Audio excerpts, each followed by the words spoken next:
this middle pack of the field right now. He's just moving up the field. He's going to be a one to watch out for, and he's number one in the session, which means he does have the highest iRating. So it's not a surprise. Contact with them! There goes Roper into the fence. Caution flag is out. Oh man, the curse is real for sure. That's not good for him, and he's probably gonna.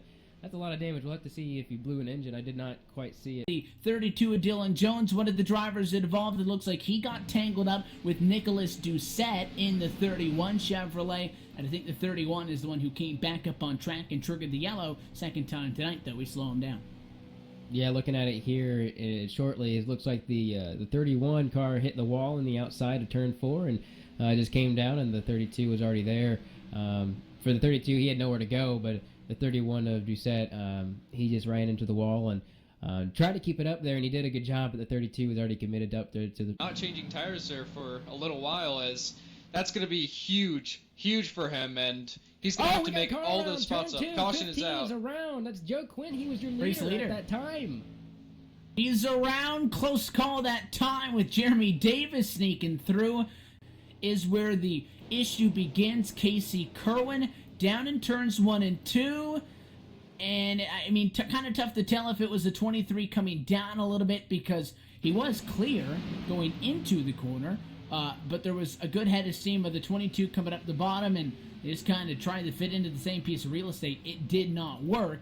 And that contact, well, neither went all the way around. They both straightened about and hung on to it, and that's why it really didn't look that bad, and we didn't find any cars spun out or junked up. That was the contact that did lead to the caution flag. Just happened, and you got to be thinking already, pit stops here soon, but that's big calamity in turn 4 right there, Logan. That is big for the guys that stayed out as long as possible, and Keegan there hit the wall and taking out 3 really strong competitors running top 10, maybe top 5 most of this race, and just such a disappointment for them to run this whole race and to get wrecked out like that. He took over the control of this race at about halfway point. He's yet to look back. Oh, they save it. Oh, no, they're not. Oh, there goes the 4. He's in the fence. No caution. No caution yet. He's going to come to a stop. There it is. Yep. Caution, yeah. He might have gotten away if he coasted. But Garrett Lowe stuck at a fence, and a yellow flag comes out from that. That was a very long and drawn out to be able to hang on to P6 that time. Jeremy Allen tried to come down in front of Paul Kashiba. Couldn't do it. Oh, the 10 machine sideways. There goes Kevin King into the fence. Caution. Yeah, that caution came out. And we still got guys wrecking in about turn 4. I saw a car in the wall or two. That might have been the 19. We'll get one final restart in this one. We'll take a second look as it all broke out at a turn number 4. We kind of knew, and we said a couple of times tonight, turn 4 was going to be the place where all of this was going to go down, and there was just a lot of contact at once. Basically, too many cars, not enough real estate. The number 30 got a little bit out of shape on the inside of the 19 in a 3-wide scenario, and well, they were 2 wide, a couple of rows deep from that point on, and it was on from there. At least half a dozen cars pick up damage. Yeah, it's a time that is going to be lost. Talking about the number 43 machine, I think a lot deeper back in the pack. Seth the Merchant is fighting side by side. He'll go 3 wide with the 34, the 38, but he thought better of issues with the 42, though. There's a huge contact right there in the dog leg right there. Dalton, England. In that number 42 car, right? You know, I think the person who called this one was going to be Kenny Humpy, but it looks like actually a little bit of contact between the 42 and the 12 of Trey Edson had that contact, and the number 20 was just an innocent bystander. That's going to be Casey Kirwan right there. And the down in 1 and 2. Yeah, I'm taking a look at it right here. It was definitely in 2. It looks like a spinner off of 2. It's going to be John Gorlinski in that number 40 machine. Just gets a little tap from the 27 right in the middle of the corner. 40 was trying. I don't know. I think they just met in the middle really, and it was just no one had really big damage. It's just the spin out. And at a track like this, a caution will come out at any point because it's all surface. You can run anywhere. The possibility of getting a couple of yellows back to back didn't happen.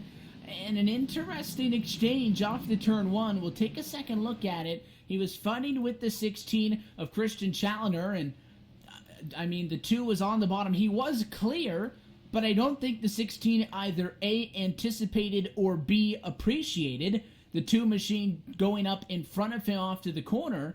and the 2 jumps up in front of the 16 and slams on the brakes, and Kenny, the 16, got into the back of him. And they are still 3 abreast off the turns 3 and 4. The 39 and 13, they lean on each other in the corner, and a caution behind them. Courtesy of the 40 machine from behind John Gorlinski, looked like the 36 kind of went from a middle lane to the bottom as the 40 was trying to cross him up, and it did not work. 40 got on the brakes, and it was on from there. Gorlinski involved. The 35 machine also with damage. James Curl, Todd Guerin, a handful of drivers collected in that one. That's the biggest incident we've seen so far. Yeah, Schoenberg got right into him, and huge damage for some of these guys. 2's into him again. And you're going to see your replay here just shortly. 4's right under him. 17's right there. Just once again, got drivers just trying to go for the same spot, really. Looks like 4 dove it in there a little too late. 17 didn't know he was there.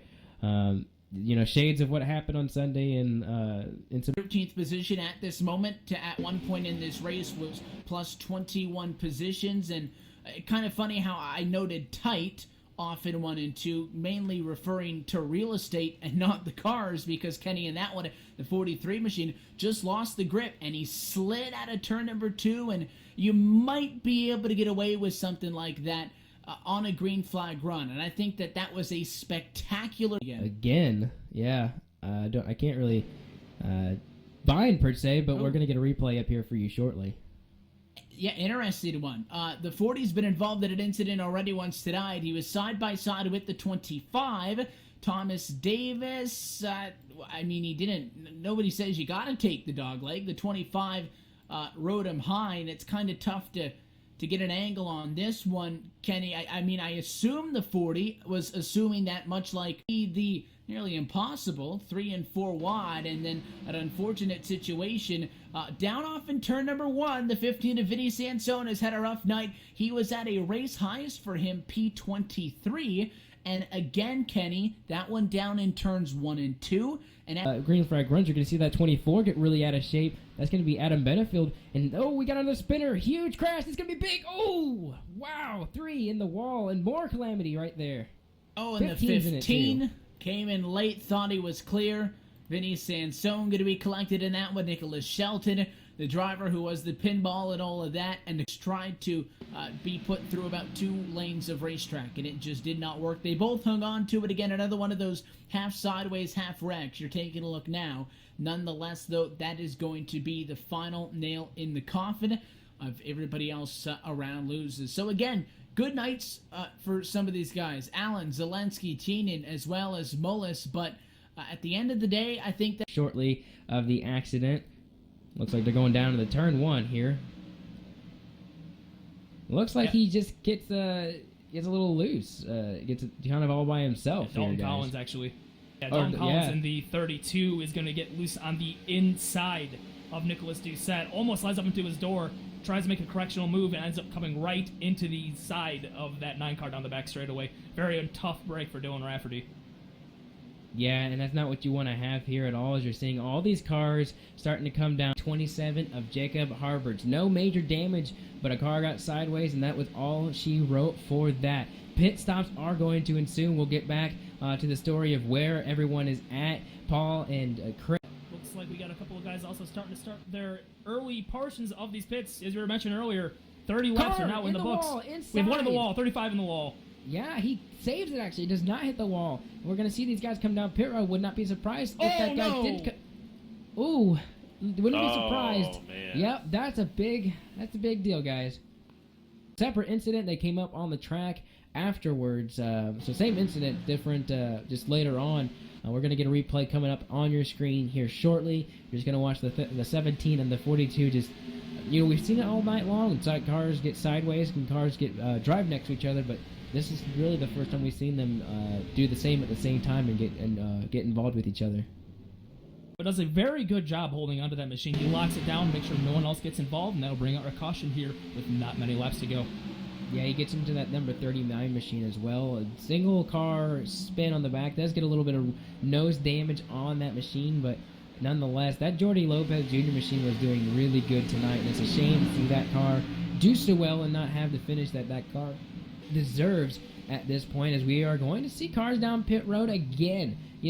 for these guys up front, this is what they wanted to see. For some of those guys who have made their way through the field a little bit, through the field, this is what they wanted to have another start at it, to get by these guys who will slow on the restart. This just throws a wrench in everything, as we're going to have only about 10 laps. Of Michael Vanisdal. We'll take a look at this one in a moment on the LSRTV replay. It's coming off of turn number 4, and it was assisted. Really big slide off of the corner, and 37 might have even been able to keep it off of him. It was awfully close. I think Dalton England is going to get some front-end damage, so he just tagged him on the left rear quarter panel, but Vanisdal was all kinds of out of shape and eventually spun it around off of the corner, and just like that, everybody getting a little bit out of shape. 4 wide again down the front stretch is maybe not going to work out. There's the contact, there they go! Brable into the wall, caution flag is out, and they held on to it for 2 miles, made it all the way around in that 4-wide fight, and then Dubry cautions, they were able to make it a little bit there, get everything settled out. But unfortunately for that 38 car, is he seems to have heavy damage coming, just limping his way back around the track. You know, going to be interesting to see, as you're going to see the replay come up on your screen here shortly. Going to take a second look. This one was in a 3-wide scenario, and kind of a strange one, Kenny, because Doucette goes to turn into the corner. I mean, he turned into the same that time at a turn number 2 on a back straightaway in this one. We'll get a second look in a moment on the LSRTV replay. It starts with the 40 machine of Blake Bryant. Had somebody right on the bumper. That was that 24 machine tucked up underneath him. A little bit of a checkup. It spins that 40 car around, and those cars went around, and that was a lot of guys behind who got collected in that one. We got away with one of these earlier, where there was contact in the thick pack, and cautions happened within these last few laps. You know, we made it about 3-4 laps that time on this run, so everybody's just trying to jockey for position and get their way through, as we're going to see the replay come up on your screen as we got, you know, big trouble off of turn 2. Starts out with that 3 machine. Garrett Lowe going off into turn number 1, and had a little bit of assistance, help from the back bumper to the number 19 to Paul Kashiva. Second time tonight we've seen in that same spot on track, Kenny. Here shortly, but that happened right off the corner of turn corner of turn 2, and looks like he just lost it all by himself. Yeah, it seemed like it just stepped out from under him off turn number 2 there, and he just couldn't do anything about it. It's regular Atlanta. It's happened to me plenty of times before, and it's nothing really new.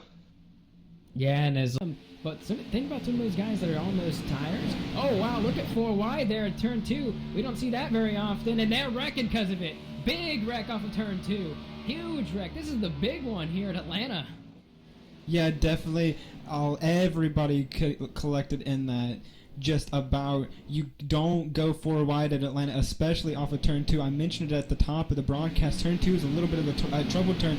You see it with the 21 just getting turned up hard into the wall. That's the 21 of Casey Kirwan. We just mentioned him about that 3 wide with Brian Schoenberg. A lot of people involved on this one.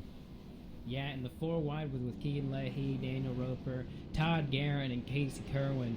Those drivers, not 4 wide at the beginning of the turn, but at the exit was when it started happening, and that was not going to work out for very long as the 20 gets into a big championship or a big points picture here. I don't know if he's used, if in our broadcast earlier, if we talked about how he had any drop weeks. We'll have to get back to you on that, but big break, or a tough break for that driver.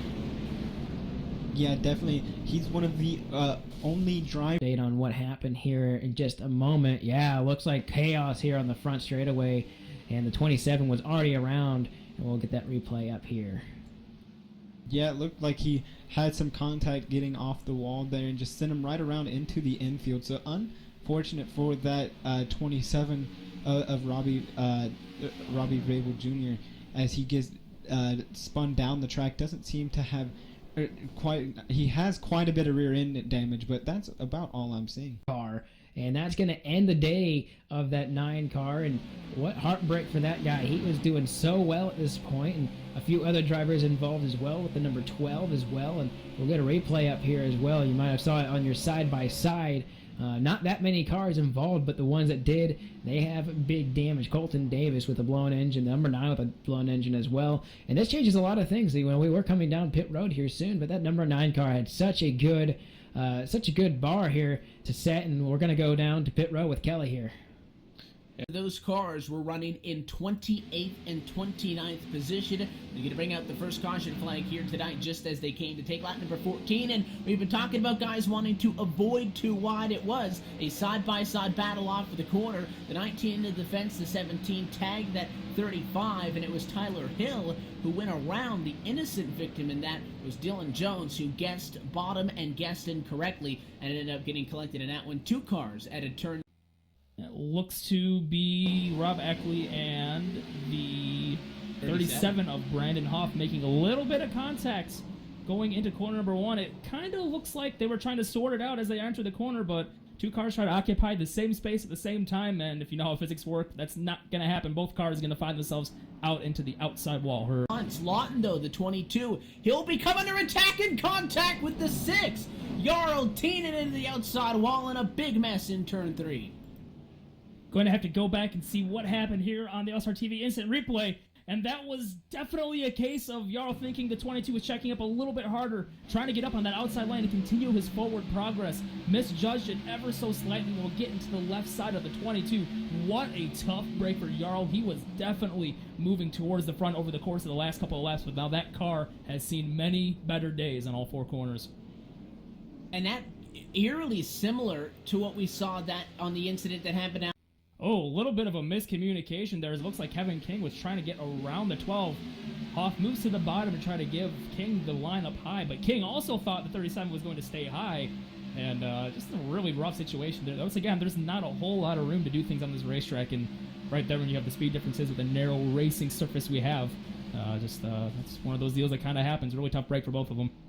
Yeah, if you just saw that incident at the corner, if you're on, you were at any other guys headed a lot of different speeds, and Shelton gets into contact, and the caution flag ends up coming out. You can get a second look at it now. So the question becomes, Shearburn, we know he's coming down pit road. So is Todd Guerin, Marcus Richardson down pit road. The guys who have already pitted them over the last 10 laps, do any of them decide to trickle down to the pit lane? Zach Novak is in. Guerin, I know there was some sort of an issue for the number 33 machine, and I think it might have been Pipgrass who came to take the restart 3 laps down in 32nd, had some sort of an electrical issue and ended up on track, got turned around, and the caution flag's going to come out from that. The good news for everybody that he was running in 7th position at the time of the accident at just lap number 5, and we'll take a second look at this one. There is that slight bank to the front straightaway here at Richmond, and you saw he got a little bit out of shape coming across the start-finish line. He may have just grazed the outside fence. He was tucked up on the back of the 14, and sometimes it can obstruct his view, and maybe that fence caught up on him a little bit quickly, and he gave the wheel a hard jerk to the left-hand side. It got him out of shape. He splintered around. The good news was very rarely can you spin cars. Again, this goes all the way back up to Dylan Jones in that 35 and includes the... Oh, to Garrett Lowe in the 35 around. Caution flag is out as he spins to a stop. Putting the spanking on the field on these starts once again, but what we didn't see the last time, we're going to be seeing this time the 8 car. That's Jarl Teenan, the number 8, with the help of Brian Schoenberg right behind him, looking to the inside of the 6, but is not going to get it done as we have a big pile up on it too. This is going to take out a lot of cars, all cars up and down the racetrack, blocking the entirety of the racetrack, seeing lots of damaged machines as we got to try to depict what... Diffusion. We'll take a second look at this one. It was off of quarter number 2, and it started with himself. You thought it might have been another scenario where everybody got checked up in, but another time where somebody just gets a little bit high off of the corner, hits the fence, and he bounced right down the hill into the 17. Luckily for that 17 machine, Jake Nichols, he was able to get away from all of that, but David Washington bounced back up the track into the 26, and then really the big hit came when the 16 to Paul Kashiba nailed him. And a tough break for the 25. He was not as fortunate as Nicholas Shelton was. Everybody else, especially Ryan Lusa, wanted to see as the single car spin brings out the yellow at 153. Oh, and as a driver, as Ryan Lusa, being him, this is, even though he's got everything kind of hooked up for him in the coming 2 weeks, this still has to stink, knowing that this is this is a race that he really had a good chance of winning and was going to win probably if it went green all the way. But I just kind of felt it, a 100 plus lap run. 100 plus tires that time, guys. So a little bit of a gamble for these guys. Oh, to right maybe in get four, some right in more four. Sorry to say, we had trouble in four, right in front of the lead pack. Lappers are going to come chunking in front of the field. There's many cars involved in an accident coming out of corner number 4. Jeremy B. Davis involved in this one as well. Dalton England, and the caution flag is out. Just as we saw Gorlinski respond to the move by Leahy to go to the outside to try to get around him, we immediately saw the 24 then come down to pit road, and now an accident involving guys multiple laps down. We'll get a second look at this one in a moment. Looks like the 17 had cleared the 26 and gone down, and the 34 didn't get the memo that there was a car there, and England came down and kind of chopped them off, and then the 28 of Robbie Vrabel Jr. got out of the left rear quarter panel. That was big contact just in front of the 20 of Keegan Leahy and the rest of your race leaders. And just like that, that is a completely new race from this point on with the caution flag. Just guys didn't want to see, and everybody behind the 32 not happy about it, but he's doing what he needs to do to stay in this race. There's still 3 wide back in the pack, and contact. There goes the 8 around off of corner number 2, sliding to the inside, and the caution flag is out. Bordeaux that wasn't Bordeaux actually, that was I believe that was the 8 car. They got hosed to the outside. He was trying to get around. That's Jarl in the 8, trying to make some progress on the top side, but he was